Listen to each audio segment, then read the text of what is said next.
Галзуур мор бодит зураг авалтын мөчүүд. 40 сая долларын үнэтэй тансаг харшийг 15 секундын дотор газар доор ортол нураасан нь агарын шорон киноны төгсгөл хориглоор дүрсэн онгоц Лас Вегас ослын буулт хийдэг. Шууд казино руу мөргөлдөж суурч байгаа хэсэг. Хинч харсан энэ бол тусгай эффект жижиг загвараар хийсэн юм шүү дээ. Гэхдээ бодит байдал дээр энэс үнэхээр жинхэнэ зураг авалт байсан. Анхны зохиол бол онгоцыг цагаан ордон мөргүүлнэ гэж төлөвлөж байсан. Гэхдээ киноны зураг авалтын дунд үед продюсер нэгэн сонирхолтой мэдээ мэдсэн. Лас Вегасын Sands казиног нураад чинээр барихаар болсон.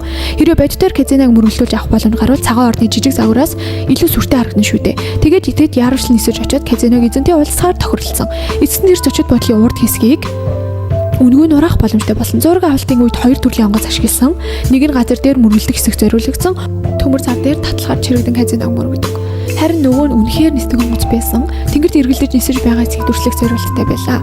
Зураг авалтын үеэр энэ нутгийн орсон сүрчдийг их айлгсан. Ийм том агруу зорчигч тээврийн онгоц хар удаас асуулан эргэлдэж байсан. Үүнийг хараад хэн ч хайхгүй байхын аргагүй. Тиймээс орон нутгийн цагдаа болон нисэх төвийн утаснууд иргэдийн залгасан дуулахаар бараг дэлбэрч гасан. Нураах гэж би томоохон барилгуудыг бол үнэн бодитоор сүйтгэж авах зураг авалт хийх ийм боломж маш ховор тохиолддог.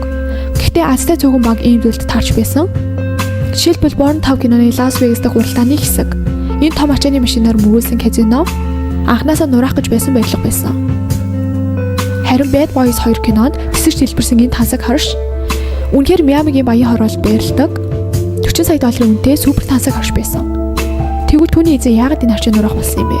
Өчтөр энэ хашийг нэгэн үйл хөдлөх хөрөнгөний хөрвүүлэгч худалдаж авсан. Ингэнээр хэлбэл Америкийн байшин нураагч гэсэн. Түүнчлэн энэ том арш 3 газрыг эзэлж байсан.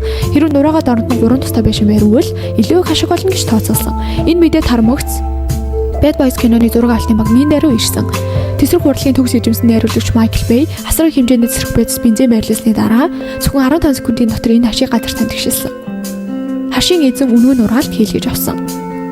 Харин баг өндөр үнэтэй хашийг үн төлбөргүй ашигласан. Тэгээд стоп бутнэр гисэн. Энэ бол хоёр талын айл аль нь ашигтай тогтолцоо. Харин нөгөө талаас нь харуул ийм бодит зураг авалт нь цултаалж бий. Гол нь ердөө ганцхан удаа авах боломжтой. Хэрв нэг л алдвал стол сүрэл болох байсан. Жишээлбэл тэр үедээ Good Bad Ugly киноны төмөр замын гүрийг дэлбэрэх хэсгийг авахдаа тэсрэг бодисны мэрэгчлэн Испани хүн байсан.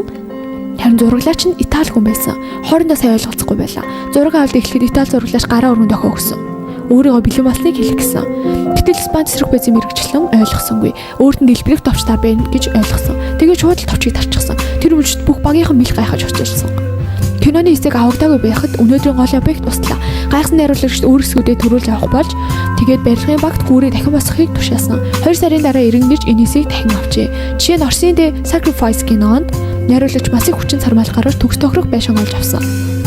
Киноны зураг авалт нь ашиглахаар бодлон авсан. Киноны дүр гал тавьж байгаа хэсэг өөрийн байшинг шатааж байгаа урт төлөвлөгөөт зураглал хийсэн. Гэтэл зураг авалтын өдөр найруулагч мөнгө хэмнэх гэж зураглаачийн саналыг ухаангүйгээр татгалзсан.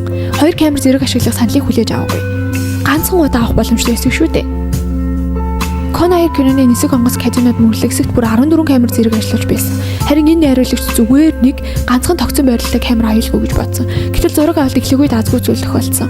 Байшингийн талын шатаж дууссан гэвч камерын хас гацчихсан. Бүх үр төлөвлөгөө зураг авалт болон байшин хоёулаа осцсон. Жаахан мөнгө хэмнэх гэсэн найруулагч эцэст нь өндөр зардлаар байшингаа дахиж бариулах хэрэгтэй болсон.